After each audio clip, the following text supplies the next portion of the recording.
The Vikings, were people who lived in northern Europe, like today's Denmark, Norway, and Iceland. They were famous for being skilled, strong, and sometimes even violent warriors, especially during the period from 793 to 1066, known in history as the Viking Age. The story of the Vikings traveling by boat instead of riding a horse will definitely be the most curious topic, right?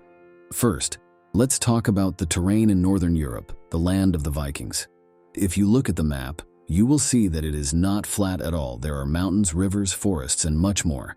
This makes riding difficult and inefficient for them. Second, Vikings lived near the sea. Boats were the ideal means of transportation for them to explore and colonize new lands. The sea is vast, and with boats they can navigate that vast space smoothly. Additionally, boats provide flexibility that horses do not. Boats can cross both rivers and seas, something horses cannot do. This helps them overcome geographical challenges more easily. It's impossible to talk about Vikings without mentioning their ships, which we often hear by the fearsome name Drakkar. In fact, the early medieval Scandinavians had many types of ships, and they were all different from each other, just as today's Matisse is different from a Mercedes. For commercial trips, Knor and Kaiskip are two commonly used ships. For military campaigns to capture prey, Ska, which can be translated as cutwater, and Drakkar, or dragon. The name such ships were given because of the custom of carving a dragon's head on the hull, like so. The Viking warship, longship or Drakkar, is the pride of Viking warriors. According to experts, this type of warship appeared between the 9th and 13th centuries. This was the time when the Vikings actively explored and invaded Europe. The Vikings cut down huge oak trees to build longships over 10 meters long. The ship was also equipped with a large sail supported by a block of wood called a keelson. It helps spread the weight of the mast and stretch the sail. Thanks to that, the ship can move smoothly on the sea as well as rivers. Imagine Drakkar ships as powerful warriors on the sea. They built large warships of many designs and sizes, but in particular, their hulls lay very little below the water level. With their slim bodies, they are extremely light to row yet strong enough to withstand the pressure of ocean waves and heavy loads. Did you know that on those ships there were many columns standing on the boats? That is to help the boat not only move quickly, but also be easy to manage in both harbor and on the open sea. With these boats, Viking could quickly penetrate deep into enemy territory and create adventurous journeys. Sitting here, I want to tell you about the Viking ship Drakkar. They are not just ordinary boats, but also symbols of this tribe's spirit of adventure and strong culture. The decorative art on Drakkar is over, my friend.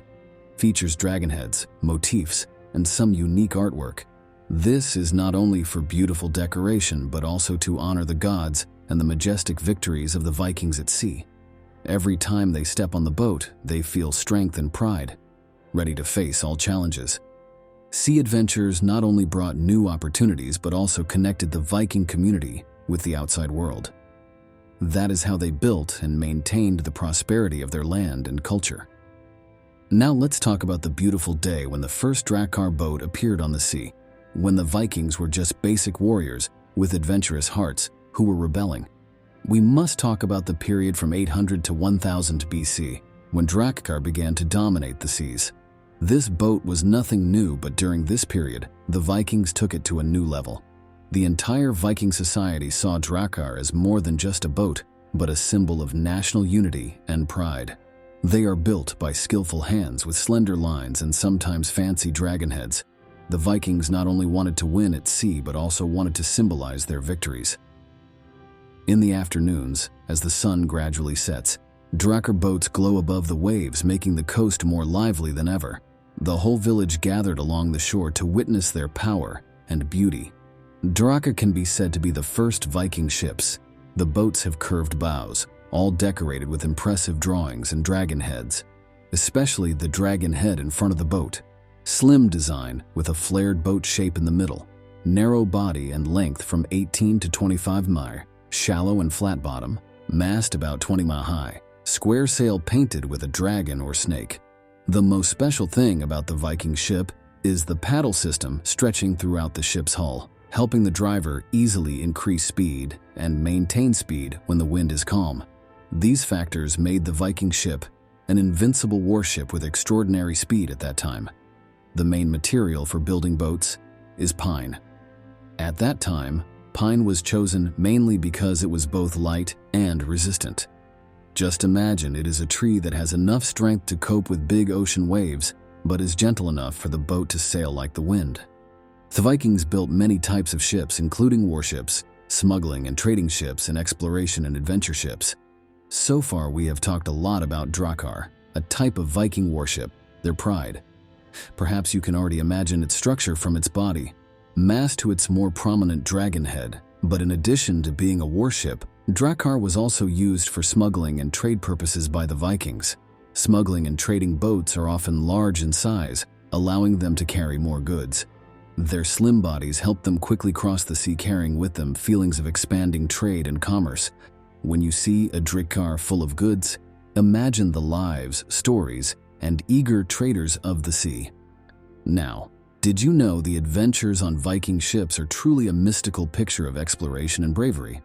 Not only do they surf huge waves, but they also challenge incredibly harsh sea conditions. There are some famous Viking journeys that we need to talk about, such as the adventures of Leif Erikson, who led an expedition to a new land called Vinland, now the land of Canada. It's definitely not an easy journey, right? If you think that wild wolves only appear in fairy tales, then you are mistaken. Viking adventures often face unexpected challenges such as packs of ferocious wolves, biting cold winds, and sometimes attacks by local tribes. That is real life, unlike the dreamy pictures we often see. During those voyages, they had to carefully equip themselves and their warships. Their personal equipment is also very diverse, such as Viking sword. This was probably the most popular personal weapon of the Vikings. Viking swords often had sharp blades and handles made from wood or bone. Viking axe. The axe is a versatile weapon which can be used for slashing, burning, or even as a tool. Viking punch dagger.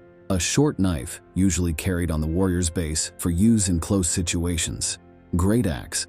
A larger version of the axe which can be used for slashing and striking as a tool against multiple enemies. Viking spear. Used to stab and fight enemies from afar, the halberd is often equipped with a sharp needle blade. Warhammer. With a large spike or hammerhead, the hammer club is a powerful weapon against heavily armed enemies. Viking dagger. A small knife, often carried as a backup weapon or for close combat situations. Vikings often equipped metal armor to protect their bodies from enemy attacks. Viking helmets had unique details and were often made from sturdy materials like steel. Faced with attack from enemy ships, Vikings often used sophisticated defense techniques. They often used thick nets to prevent opponents from climbing onto the boat. Some boats may also be equipped with special wooden or metal structures on the bottom to withstand punches from enemy boats. To this day, Viking ships have left a distinctive mark on the lands of Denmark, Norway, and Iceland. In places like Roskilde, Denmark, we can admire the best preserved Drakkar boats. At the Viking Ship Museum in Oslo, Norway, ship relics help us see the full strength and adventurous spirit of the Vikings. Thanks to the Drakkar boats, we have a special opportunity to understand the daily life and cultural knowledge of the Vikings. From how they build their boats to how they decorate them, every detail is an important piece that helps us connect with the distant past. Their sense of adventure, courage, and creative spirit lies there in every line of the Drakkar boats. The adventures of the Drakkar ships across the seas are not just a Viking story, but also a story of strength, courage, and the spirit of discovery. From the fearsome shores of Norway to lands as far away as Iceland and Greenland, the Drakkar was not just a means of transportation, but also a symbol of an insular Viking community. These boats not only carried mighty warriors, but also served as a place to unite the community, where they shared joys, sorrows, and failures. Drakkar are not just statues standing on the shore, but also the soul of endless adventures. When we see modern Viking ships, their bold engravings of dragons and ceremonial processions on their hulls, We are seeing the vitality of a bygone era. Today, drakkar boats not only lie dormant in museums or on ancient paintings, but also continue to live through research, conversations, and retold stories. They retain their part in the heritage, culture, and soul of the Vikings, a journey not only across the sea but also through time, from past to present. Drakkar are more than just boats. They are a never-ending story. Thank you everyone for listening. How do you see the story of drakkar? If you have any additional opinions, please leave a comment below.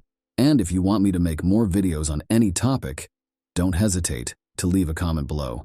Don't forget to subscribe to my channel to discover more.